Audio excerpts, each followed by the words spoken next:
নমস্কাৰ, মই লীলা দেৱী। পদ্মিনী কেঁচা পাতত কলাৰ গুণাৰ ফুলৰ এযোৰ ধুনীয়া কাপোৰ। পদ্মিনী কেঁচা পাত কলা ৰঙৰ গুণাৰ ফুলৰ তাত সূতাৰে মীনা বচা আছে। ৰেডি টু ৱেৰ কাপোৰযোৰ চাওক। আচলটো এইটো হ'ব। বুটা চাওক না, কেনে ধুনীয়া লাগিছে।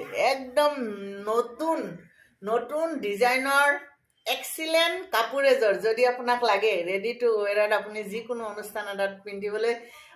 কলা বহুতৰে ফেভাৰেট ৰং আৰু বহুতে কলাটো খুব ভাল পায় আৰু মাল্টি কালাৰত মানে মীনা কৰা আছে। গুণাত ফুল মাল্টি কালাৰত মীনা, মাইণ্ড ব্লয়িং কাপোৰ এযোৰ। এই কাপোৰযোৰ যদি লাগে, ৰেডি টু ৱেৰ আপুনি 6500ত পাই যাব। গুণাৰ ফুলৰ চাওক, এইখিনি গোটেই গুণা মীনা কৰা আছে। এই গুণাৰ ফুল মীনা কৰা আছে, মাল্টি কালাৰত আছে মীনাবোৰ। বহুত ধুনীয়া। ব্লাউজ পিচটোতো ইমান